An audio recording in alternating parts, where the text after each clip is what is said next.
जबकि ईस्वी सन का आखिर चल रहा है, इख्तिताम चल रहा है। आने वाले एक ही 2 दिन में हमारी कौम की अक्सरियत नया साल सेलिब्रेट करेंगे, नए साल का जश्न मनाएंगे, एक दूसरे को मुबारकबाद पेश करेंगे और हर तरीके से इसे सेलिब्रेट करेंगे। नौजवानों का तबका जो है वो फर्राटेदार गाड़ियां दौड़ाएगा, पटाखे भी फोड़ेगा, आधी रात तक जागते रहेंगे और बहुत सारे ऐसे अवकाश किस्म के हजरात होंगे, लोग होंगे जो शराब में इस रात को गुजारते हैं, शबाब में रात गुजारते हैं। दरअसल क्रिसमस डे बनाया ही इसीलिए उन लोगों ने है, ईसाइयों ने इसे तरतीबी इसीलिए दे रखा है। 25 दिसंबर की रात ये करते क्या है, ये पूरी रात शराब चलाई जाती है और दोषीजाओं की इज्जतों को तार तार किया जाता है, जिनकी इज्जतें बाकी नहीं रहती। ऐसी बाकरा और सैयबा तमाम मखलूक जो है नए से एक होटल बुक किए जाते हैं, अच्छे से अच्छे जगहों का ये सिलेक्शन करते हैं।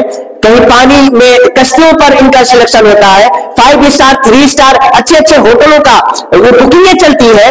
क्या होता है, सिर्फ शराबें चलती हैं और शबाब का इंतजाम किया जाता है। रक्स और सुरूर की पूरी रात महफिलें मुनक्किद होती है, नाम दिया जाता है कि ईसा अलैहिस्सलाम की विलादत का जश्न मना रहे हैं। जरा देखो तो सही, इनके नजरियात और अफकार तो देखो कितने घिनौने हैं और कितने कातिल हैं इनके नजरियात और इनके अकायद। आज हमारी कौम मुस्लिम उन्हीं की राह पर चल रही है, उन्हीं की डगर पे चल रही है, उनके नक्शे कदम की पैरवी कर रही है। बिलखुसूस जो है, बिलखुसूस नौजवानों का तबका, आप देखें नए साल को किस तरह से इन्होंने तरतीब दे रखा और इनके जाल में हम कैसे हमारा नौजवान तबका फंसा है। बल्कि नौजवान तबका ही नहीं, आज के मुआशरे में तो आप अध्ययन उम्र वाले को भी शामिल करें तो ये मुबालगा नहीं है, ज्यादा उम्र वाले भी इसी में शामिल है। अक्सरियत जो अब तो उनकी जबान पे अल्लाह अल्लाह होना था, वो भी इसी में मुलव्विस फंसे पड़े हैं। और फंसे पड़े क्यों ना, क्योंकि ये सोशल मीडिया का जमाना है, ये नेटवर्किंग का जमाना है, बड़े बड़े फोन हाथों में है, बड़े बड़े जो है टेबलेट हाथों में है, पूरी दुनिया इनकी निगाहों के सामने होती है। एक टच में वो तमाम वो मनाजिर देखते हैं जो जहां तक इन्हें पहुंचना मुमकिन नहीं होता, उन तमाम मनाजिर को ये लाइव देख रहे होते हैं। तो ये कल्बी तौर पर या जो है ज़हनी तौर पर ये उसमें मुलव्विस जरूर पाए जाते हैं, मुलव्विस जरूर पाए जाते हैं।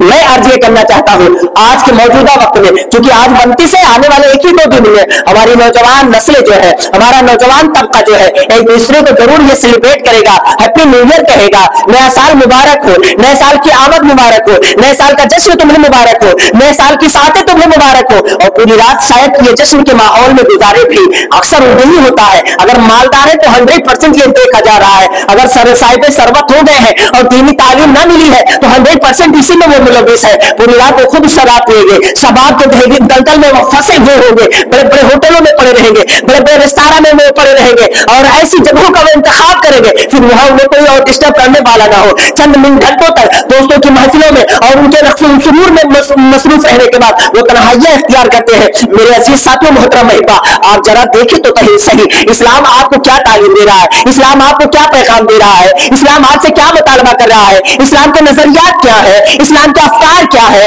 इस्लाम की तालीमात क्या है। आप देखें तुम्हारे नबी सल्लल्लाहु अलैहि वसल्लम ने क्या नया साल मनाया है या नहीं मनाया है। नबी पाक सल्लल्लाहु अलैहि वसल्लम के शागिर्द सहाबा इकराम ने नए साल को सेलिब्रेट किया है या नहीं किया है। फिर सहाबा के बाद क्या ताबईन ने नए साल का जश्न मनाया या महफिल मुनक्किद की है या नहीं की है। तबा ताबईन ने ऐसी कोई महफिल मुनक्किद की है या नहीं की है। फिर अगर उन्होंने नहीं किया तो मजीद कई सौ साल तक पूरे मशरिक़ वुस्ता में इराक, ईरान, मिस्र, शाम, फिलिस्तीन, ये ऐसे मशरिक़ी वुस्ता ऐसी सरजमीन है जहां पे कई सौ सालों तक जो है मुसलमानों की हुक्मरानी थी, मुसलमानों की हुकूमत थी। क्या किसी मुसलमान हुक्मरान ने नए साल का कोई जश्न मनाया है या नहीं मनाया है। क्या किसी मुस्लिम हुक्मरान ने नए साल की कोई महफिल मुनक्किद की है या नहीं की है। तो पूरी जुग्राफिया आप खंगाल मारोगे, पूरे इतिहास आप पढ़ डालोगे, सारी तारीखें आप पढ़ डालोगे, तमाम कुतुबों को आप पढ़ डालोगे, कहीं से कोई आपको कोई एक जो है हल्का सा भी जो है सबूत नहीं मिल पाएगा जो इस हवाले से तुम्हारे लिए रहनुमाई कर सके, इस हवाले से तुम्हारे लिए कोई मसले राह बन सके, इस हवाले से तुम्हारे दिल को कोई तसल्ली दे सके। पता ये चला ये हमारे अफकार में नहीं है, ये हमारे नजरियात में नहीं है, ये हमारे मामूलात में नहीं है, ये हमारी तालीमात में नहीं है। ना तो कुरान से इसका कोई वजूद है, ना तो कोई हदीस से इसका वजूद है, ना तो उम्मत के इस पर कोई इजमा है, ना तो हुक्मरानों का इस पर कोई अमल है। तो पता ये चला कि ये टोटली ईसाइयों की अपनी करतूतें हैं, टोटली لوگوں کی اپیل کرتے دیکھے، اور قرآن یہی تو کہہ رہا ہے ایمان والوں تم مکمل اسلام میں داخل ہو جاؤ،